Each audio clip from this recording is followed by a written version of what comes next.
Labdien, projekta Miss un Misters Rēzeknes sekotāji! Šodien jūs skatāties pirmo sēriju raidījumam Miss un Misters dienas grāmatas.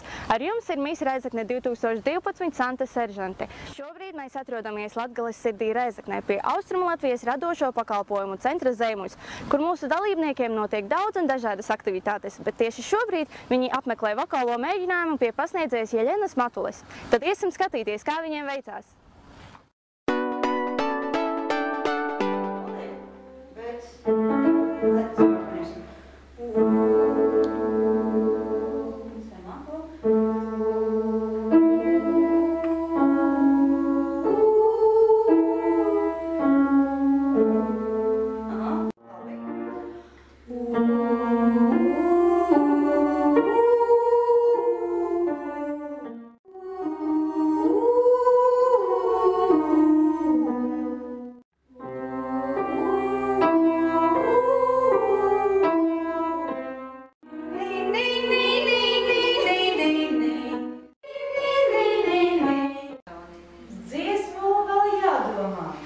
Vēl jāpaskatās raksturi.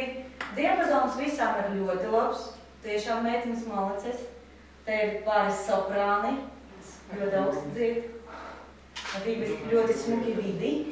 Tu vari sarīkot laigi daudz ko. To pašu Spice Girls paškirstību. Sveika, Jeļena! Dzirdēju, ka tu esi tikko atbraukusi no Dubajas. Varbūt tu pastāstīsi, kā tev tur gāja? Nu, gāja ļoti labi, tomēr Dubaja viens no lielākajiem, labākajiem pasaules kurortiem. Tur mēs muzicējām. Mums tur bija bands, kur bija gan latvieši, gan poļi, gan krievi. Mēs diezgan internacionāli strādājām daudzos dažādos klubos, izspēlējām daudz dažādu mūziku, gan pasaules hītus, gan arābu, turku, ko tik nē. Kā bija dziedāt arābu valodā? Baisi. Ļoti baisi, tīpaši, ka tu saproti, ka tu murmini ļoti līdzīgi. Kad priekšā sēž arābi, klausās, skatās ar atvērtām acīm un smaida. Bet tik un tā saprata un patika. Viņi ļoti novērtē to, ka mēs cenšamies un ka viņiem pazīstama tā mūzika un ļoti labi bija. Varbūt pastāstīsi, kā jums gāja šodien vokālajā nodarbībā. Cik es zinu, tu jau ne pirmo gadu strādā ar mūsu Miss un Misters dalībniekiem, tad varbūt pastāsti, kādas viņiem ir spējas vokālajā ziņā. Šogad mēs uztaisījām nedaudz savādāk nekā iepriekšējos gados. Tie, kuri pieteicās dziedāt, tiem es centos palīdzēt pēc iespējas, un šogad mēs izdomājam iztestēt visus dalībniekus un paklausīties. Ja nu gadījumā kāds nav pateicis par savu talantu un tā tālāk. Galu galā dziedāt var ik viens, arī visi mūsu dalībnieki. Ja pastrādāt nedaudz ilgāk, nedaudz mazāk, bet katrs varētu nodziedāt ļoti smuku dziesmu. Jā, un galvenais pārvarēt savas bailes no skatuves. Pat ne no skatuves, bet vienkārši dziedāt. Pārvarēt varbūt bailes no jaunas pieredzes, rādīšanu citiem cilvēkiem, bet katru dienu mēs varam ar to sastapties, un tā ir viena no mākslām, ko ir vērts iemācīties. Pārvarēt bailes, arī caur dziedāšanu. Sveiki, Selvija! Šodien tev bija pirmā vokālā nodarbība Miss un Misters konkursa ietveros.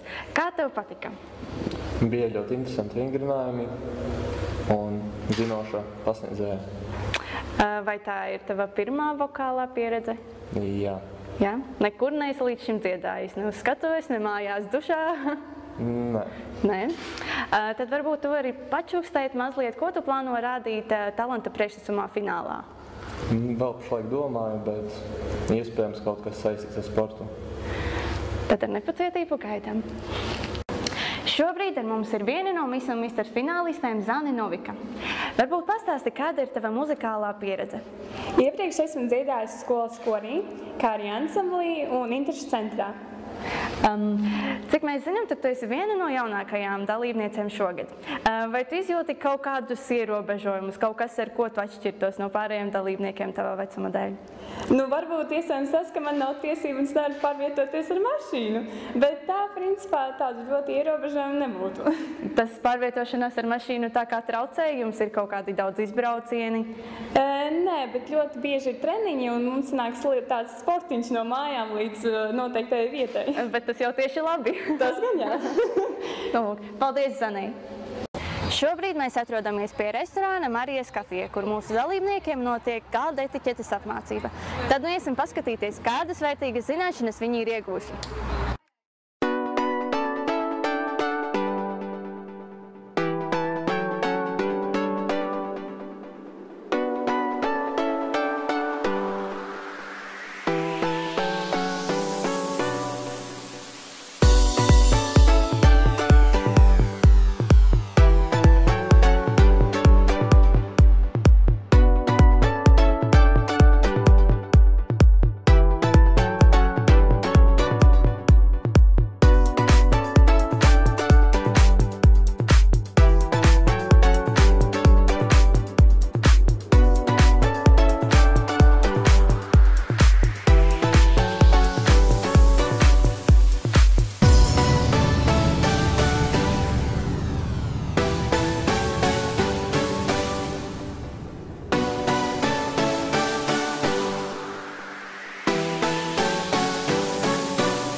Sveiks, Aleksandr! Šodien jums notika galda etiķetes apmācība. Varbūt tu vari pastāstīt, cik daudz tu par galda etiķeti zināji līdz šim un ko jaunu tu iemācījies? Tā bija mana pirmā reize, un tāpēc es varu droši teikt, ka visu, ko es uzzināju, bija man jauns. Un visiem tiem, kas domā, ka tas ir ļoti sarežģīti, es gribu pateikt, ka nē, tas ir diezgan viegli un katrs var to iemācīties.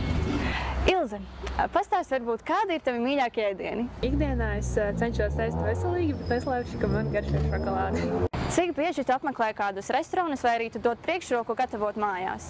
Patīk gan, bet pašai gatavot man ļoti patīk un es to arī daru.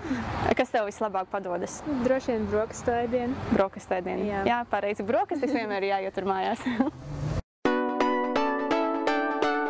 Restorāna Marijas kafija piemīt Vecpilsētas atmosfēra, izsmalcināta Eiropas virtuve, kā arī kvalitatīva vīnu galerija. Vasaras laikā klienti var ieturēt maltīti vasaras terasē svaigajā gaisā. Mēs piedāvājam vīnus no dažādām Eiropas valstīm. Ir vīni gan no Francijas, Itālijas, Spānijas, Čīles. Mēs varam piedāvāt klientiem pie katra viņu izvēlētā ēdiena savu atbilstošu vīnu. Nu lūk, pirmā Miss un Misters Rēzekne dienas grāmatu sērija ir beigusies.